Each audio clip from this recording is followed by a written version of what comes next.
आदाब, नमस्कार। मैं हूं आपके साथ अबू हुरैरा और आप देख रहे हैं JKLH prime time. Jammu Kashmir के कठुआ में 3 लोगों के कत्ल के बाद हालात एक तरह से संगीन है। सड़क से लेकर ऐवान तक, असेंबली तक हंगामा जारी है। आज असेंबली में भी कठुआ मामले की गूंज सुनाई दी। इस पूरे मामले को उठाया गया तो वहीं अपोजिशन इस मामले को लेकर सवाल उठा रहा है, जबकि सीएम उमर अब्दुल्ला का कहना है कि कठुआ के गुनाहगारों को बख्शा नहीं जाएगा। इस बीच एलजी ने इस पूरे मामले में जांच के हुक्म जारी कर दिए हैं, लेकिन सवाल यह उठता है कि आखिर इन लोगों का कातिल कौन है? यह माहौल बिगाड़ने की महज एक कोशिश है या दहशत गर्दों की नापाक करतूत? आज इसी को हम जेकेएलएच प्राइम टाइम में समझने की कोशिश करेंगे।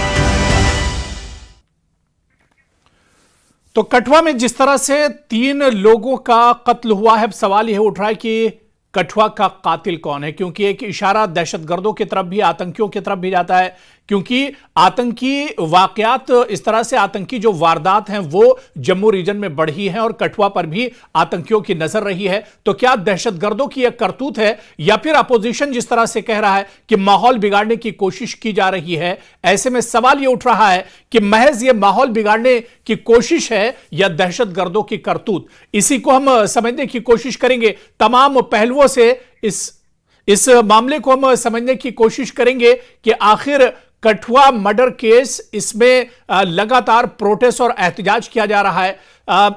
हमने देखा कि कठुआ के आसपास के जितने इलाके थे वहां पर एहतजाज और प्रोटेस्ट हुआ, बंद बनाया गया। लोगों में एक नाराजगी है, लोगों में एक डर है, खौफ है, लेकिन लोग सवाल उठा रहे हैं कि यह कत्लेआम आखिर बंद कब होगा? ये जो वारदातें हैं ये आखिर बंद कब होंगी? इंसानी जानों से ये खिलवाड़ जो हो रहा है, ये आखिर इसका सिलसिला कब तक चलता रहेगा? ये कब थमेगा? और यही वजह है कि सड़क से लेकर, रोड से लेकर ऐवान और असेंबली तक कठुआ के इस मामले की गूंज सुनाई दी है। और इसी पर हम बातचीत करेंगे। बहुत खास मेहमान मेरे साथ जुड़ रहे हैं। बहुत जल्दी अपने मेहमानों का आपसे इंट्रोडक्शन करा देता हूं। मेरे साथ इकबाल ताहिर जी हैं, जम्मू कश्मीर पीडीपी के स्पोक्स पर्सन हैं, वो हमारे साथ इस चर्चा में जुड़े हुए हैं। मेरे साथ एक और बहुत खास मेहमान Ravinder Sharma ji, chief spokes person है जम्मू कश्मीर कांग्रेस के, वो भी हमारे साथ इस चर्चा में जुड़े हुए हैं। कुछ देर में बीजेपी और नेशनल कॉन्फ्रेंस के जो स्पोक्स पर्सन हैं, नुमाइंदे हैं, वो भी हमारे साथ इस चर्चा में जुड़ेंगे। रविंदर शर्मा जी और इकबाल ताहिर जी, आप दोनों लोगों का बहुत स्वागत है, बहुत इस्तकबाल है न्यूज़ 18 में। मैं रविंदर शर्मा जी, हालांकि अब यहाँ पर बीजेपी या नेशनल कॉन्फ्रेंस के स्पोक्स पर्सन होते तो मैं उन्हीं से शुरुआत करता इस पूरे मामले पर, लेकिन मैं रविंदर शर्मा जी आपसे ही शुरुआत करना चाहूंगा कि कठुआ में जिस तरह से पूरी वारदात हुई है, 3 आम लोगों का कत्ल हो जाता है, इसे किस तरह से देखा जाए और अब इस पर जिस तरह की सियासत हो रही है? देखिए, सियासत तो कोई नहीं है जी। बे गुस्से का इजहार है और बड़ा रोष है और चिंता का विषय है कि कठुआ जिला के पहाड़ी इलाका जो है वो सारा डिस्टर्ब्ड है जी। 15 दिन पहले 2 लोग गायब होते हैं काउग एरिया से, उनको किडनैप किया जाता है और 10 किलोमीटर अपने घर से दूर से उनके शव मिलते हैं जी। ये 3 नहीं है बल्कि 2 पहले थे और 3 लोग बारात से गायब किए जाते हैं और उसके बाद उनके शव मिलते हैं। तो एक लोगों का गुस्सा है जी। हालात, लॉ एंड ऑर्डर सिचुएशन मानिए, सिक्योरिटी सिचुएशन मानिए, टोटल तरीके से फेलियर है। और बड़ी अचंभे की बात यह है कि यहाँ एक इलेक्टेड गवर्नमेंट है, कोई नजर नहीं आता कि अगर आप यहाँ के डिप्टी सीएम बाहर जा नहीं सकते। रविंदर शर्मा जी, ये पहाड़ी इलाके तो बड़े शांत हुआ करते थे। रविंदर शर्मा जी, ये पहाड़ी इलाके तो बहुत शानदार, बहुत शांत हुआ करते थे।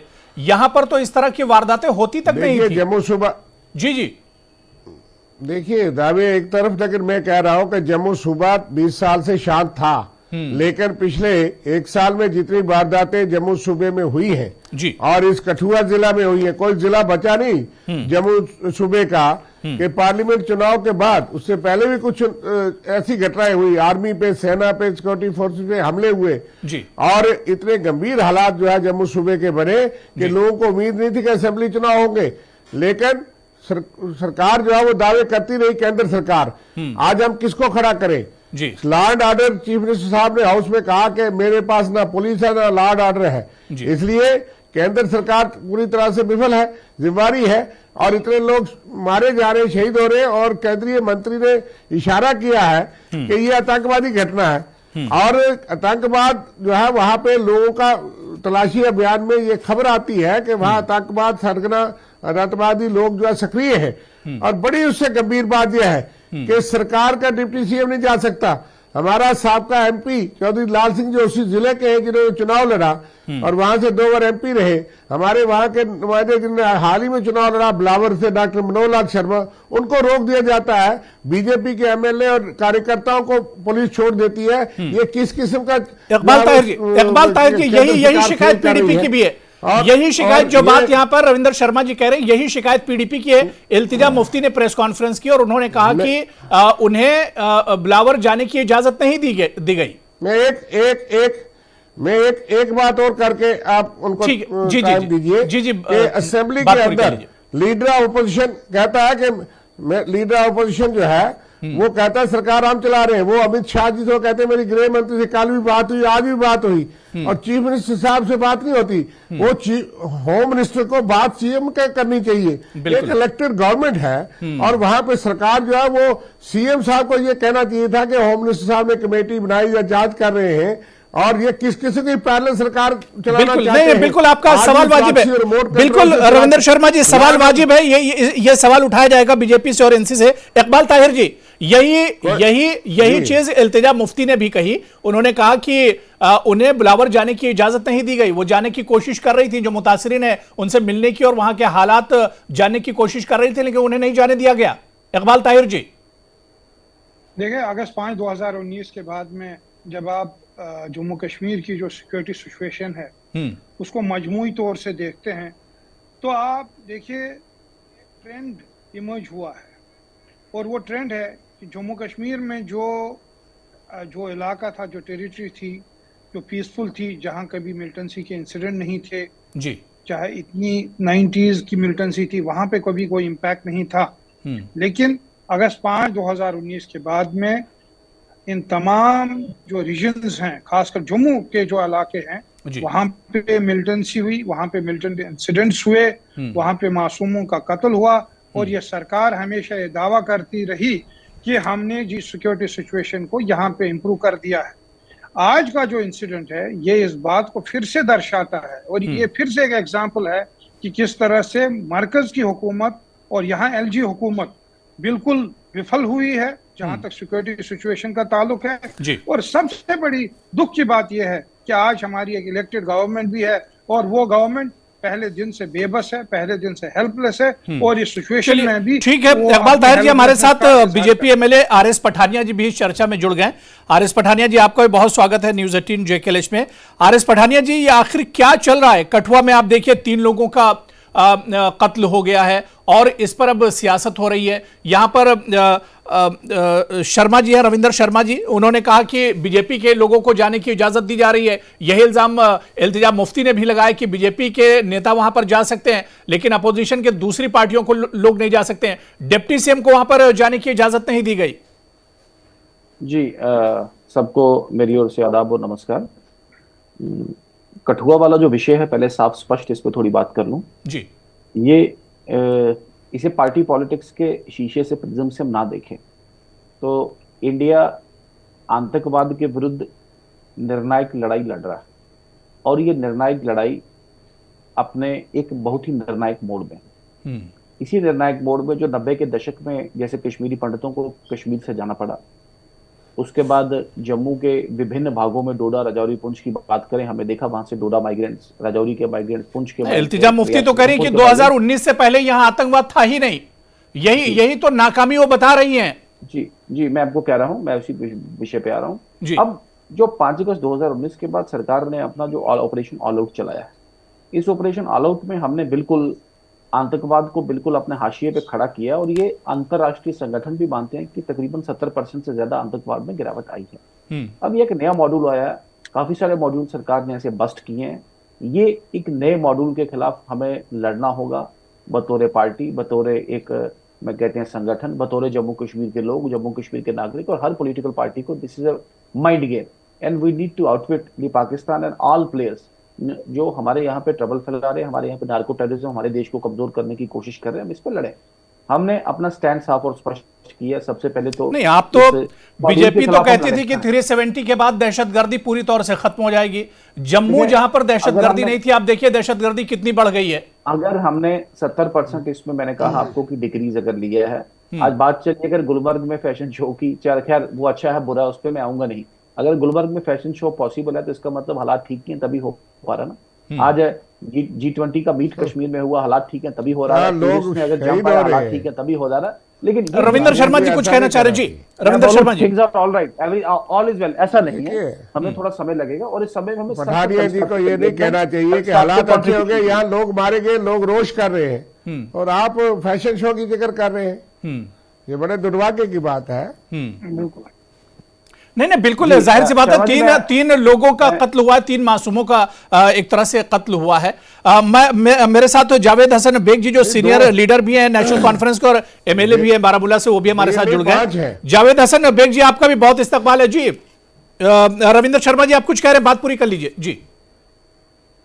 मैं कह रहा हूं 3 नहीं है, ये 5 है जी जी, क्योंकि और 5 लोग उसी बेल्ट में जिस तरीके से जिस घटनाक्रम से उठाए गए और शहीद किए गए और गवर्नमेंट क्लूलेस है। इनका मंत्री कहता है कि ये आतंकवादी घटना है, सरकार जो इनकी सरकार केंद्र सरकार को पता कोई नहीं, और बीजेपी कहती है लड़ना तो सब लड़े हैं, सब पार्टी के लोग शहीद हुए हैं, सिर्फ बीजेपी को लड़ना है। बीजेपी गम में शामिल हो सकती है, दुख में शामिल हो सकती है। प्रदर्शन किसके खिलाफ करते हैं? लॉ एंड ऑर्डर इनके पास, पुलिस इनके पास जो डिप्टी सीएम को नहीं जाने देती।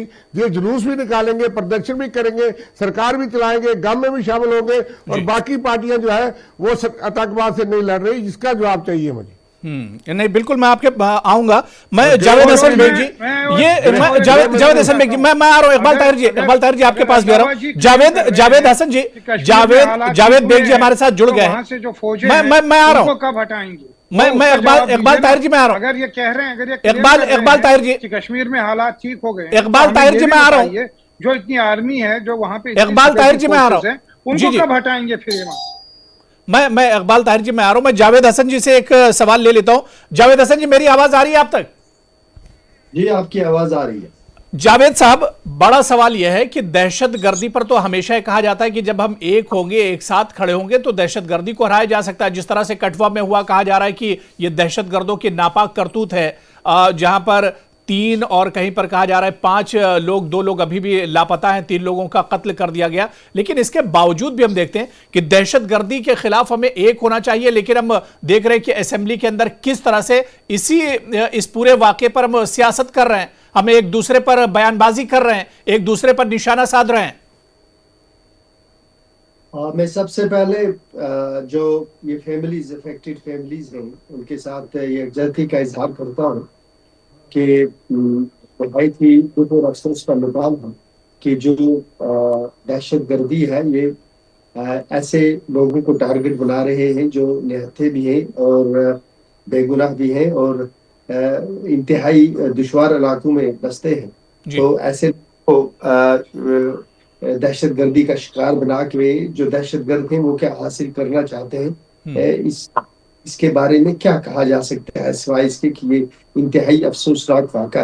लेकिन तो जो दहशतगर्दी हमारे मुल्क में शुरू हुई है, इसकी थोड़ा इसका एक तारीखी पस मंजर भी है, उसमें भी एक वक्त ऐसा था कि हमारे पंजाब में दहशतगर्दी थी, हमारे कई ईस्टर्न स्टेट्स में दहशतगर्दी थी, नॉर्थ वेस्ट में दहशतगर्दी थी, आसाम में टेररिज्म था, कश्मीर में 2019 से पहले तो इस कठुआ में तो नहीं था। कठुआ में दहशतगर्दी खत्म हो गई थी, जम्मू के इस पूरे रीजन से दहशतगर्दी खत्म हो गई थी। ठीक है, आप बोले जनाब, बोले आप फरमाया जी।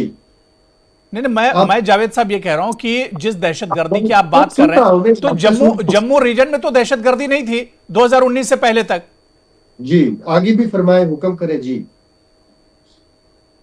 नहीं तो ये दहशतगर्दी कैसे फिर अब यहां पर इस तरह के वाकयात कैसे हो रहे हैं? पीडीपी कह रही कि सरकार का होना और ना होना बराबर है।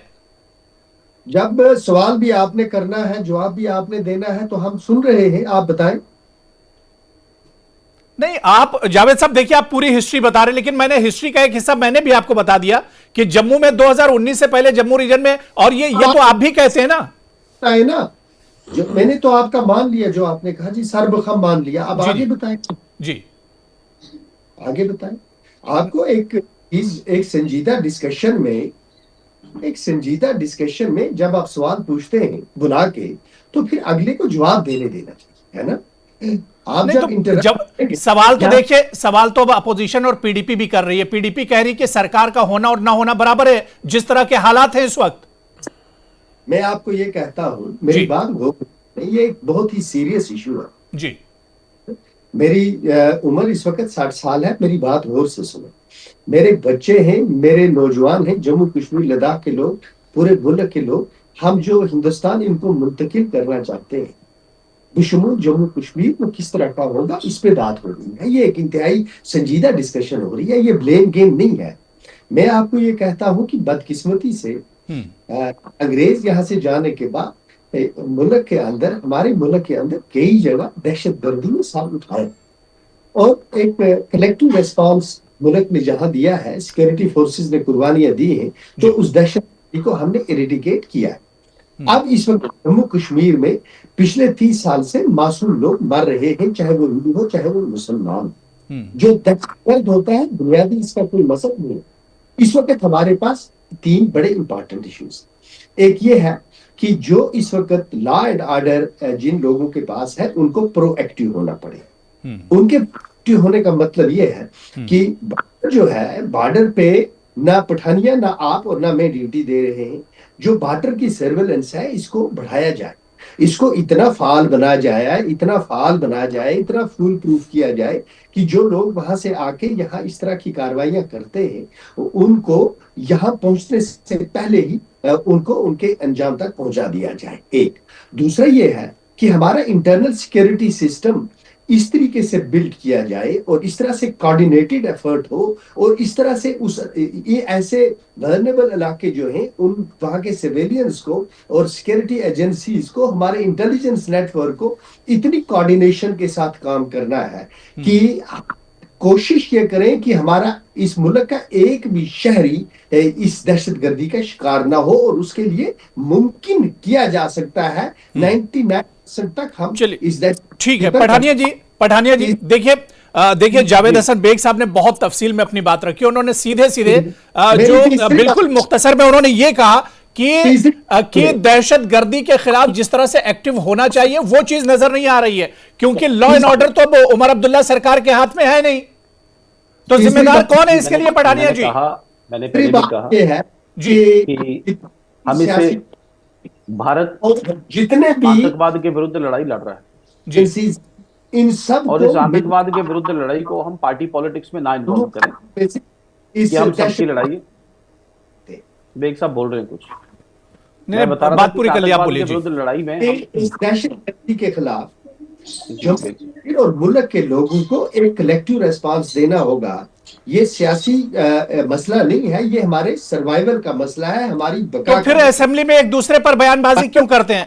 फिर असेंबली में एक दूसरे के खिलाफ क्यों लड़ते हैं? इकबाल ताहिर जी कुछ कहना चाह रहे हैं? इकबाल ताहिर जल्दी से, मैं पठानिया जी आ रहा हूं। इकबाल ताहिर जी हमारे जो बेग साहब है, हमारे सीनियर है, इनकी पूरी इज्जत करते हैं, लेकिन मुझे खुदा रहा एक बात बताइए कि जो बेग साहब ने यहाँ पे बातें सामने रखी, वो कौन रोक रहा है सरकार को इम्प्लीमेंट करने से?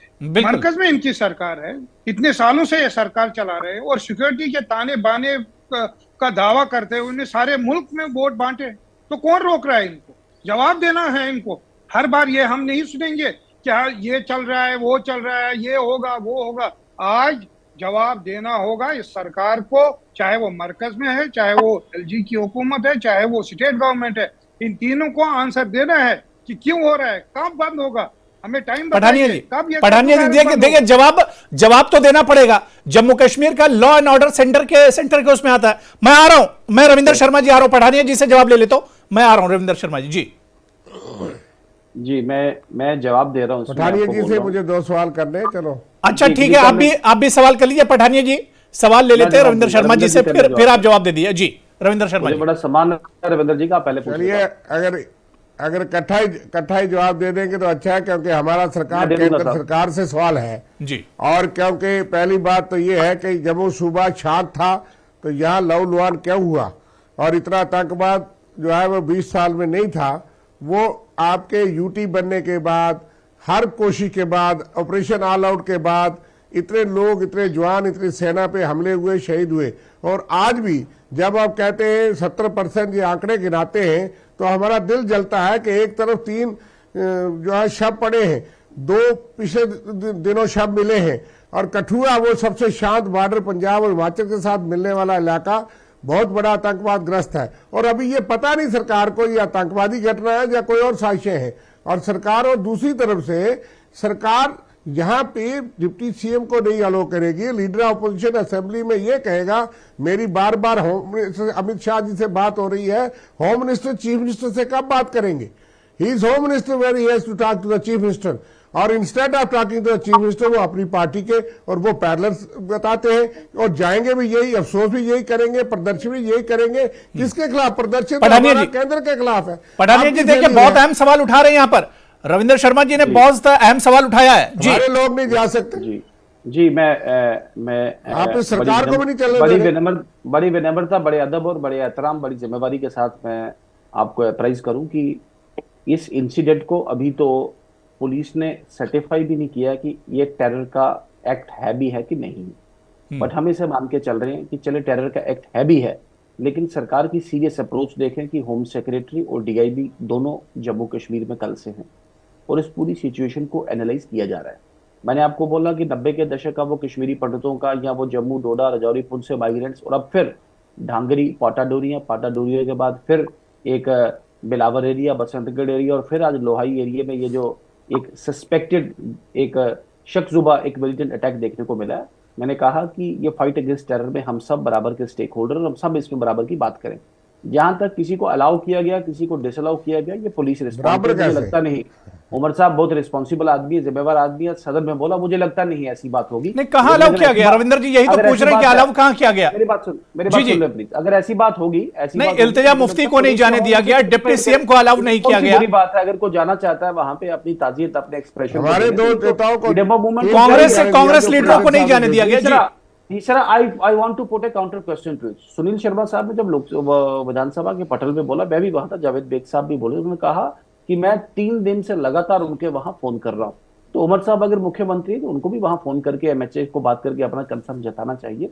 ये नहीं कहा उन्होंने कि गृह मंत्री जी मुझे फोन कर रहे हैं। अगर भारतीय जनता पार्टी की एलओपी है, उसके वरिष्ठ नेता है, अरे कार्यकर्ता अपने नेता को नहीं तो किसको फोन करेगा कि भाई साहब, और उस नेता के पास जब जम्मू कश्मीर के लॉ एंड ऑर्डर का चार्ज हो और उनके बात करने का ये नतीजा है कि आज पुलिस की वकालत भी कर रहे थे और होम सेक्रेटरी यहाँ पे हैं। मैं फिर भी मैं बोलूं, मैं आश्वस्त करना चाहूंगा आपके माध्यम से जम्मू कश्मीर के लोगों को कि आतंकवाद के विरुद्ध लड़ाई जो है ये निर्णायक मोड़ में, जैसे मैंने पहले कहा, तब तक नहीं रुकेंगे जब तक जम्मू कश्मीर। पठानिया जी देखिए, हर वारदात के बाद तो यही बयान आता है।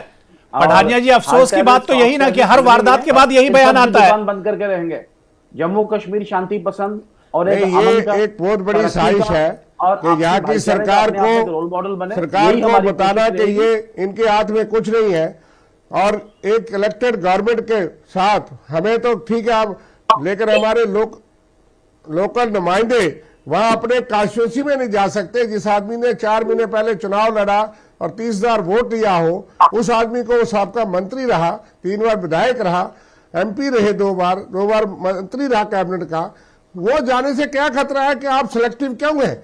कैसे पुलिस और उनके जाने से खतरा हो सकता है? वो तो लोकल थे। ये किस किस्म का तमाशा चल रहा है? एक तरफ से लोग मारे जा रहे हैं, शहीद हो रहे हैं, और इन्होंने कार्डन करके रखा है। अपने लोगों को कहा कि शोर करिए, डीएम से जवाब पूछा रहे, अपने लोगों को कहा कि आप सरकार के खिलाफ प्रदर्शन करिए, पाकिस्तान का पुतला जलाइए। पाकिस्तान की बात तो आएगी, पाकिस्तान जिम्मेदार होगा। आतंकवाद से सिर्फ बीजेपी को नहीं लड़ना है, मैंने कहा तमाम पार्टियां आतंकवाद के खिलाफ है, लेकिन ये कौन सा तरीका है कि आप सरकार के डिप्टी चीफ मिनिस्टर को पुलिस का एसपी नहीं जाने देगा और वहां फिर आपको वकालत करनी पड़ती है पुलिस की। आप वहां के लोकल नुमाइंदे लोग शमशान घाट तक नहीं जा सकते। ये कौन सा तमाशा? आपने चुनाव कराए इसलिए कराए एक इलेक्टेड गवर्नमेंट को रन डाउन करना चाहते हैं। आपका एक एसपी डीआईजी जो चाहेगा कि डिप्टी सीएम नहीं जा सकता, उसके लिए हालात खराब, कागज के लिए हालात खराब। ये बीजेपी की साजिश है। मैं कहूंगा हालात ये खराब कर रहे हैं कठुआ के अंदर। पठानिया जी देखिए सीधा इल्जाम है रविंद्र शर्मा जी का कि बीजेपी की यह साजिश है। ये जो कुछ हो रहा है ये बीजेपी की एक साजिश से बताया जा रहा है। जी मैंने पहले ही कहा कि भारत बीजेपी जिन्होंने जवाब जुमारी से दिया कि अभी पता नहीं, निर्णायक लड़ाई में हम सब जिम्मेदारी के साथ पता है कि आतंकवादी घटना है, कैसे पता है? गवर्नमेंट के एक बीजेपी के 2 बयान और एक किस हालात को किस तरह। चलिए ठीक, इकबाल ताहिर जी मैं इकबाल ताहिर जी मैं आपके पास आऊंगा, उसके बाद जावेद हसन जी मैं आ रहा हूं। मैं इकबाल ताहिर जी, इसे ये कहा जा रहा है कि माहौल बिगाड़ने की कोशिश के तौर पर महबूबा मुफ्ती जी ने भी कल बयान दिया था, उन्होंने भी यही कहा था कि माहौल बिगाड़ने की कोशिश की जा रही है। दरअसल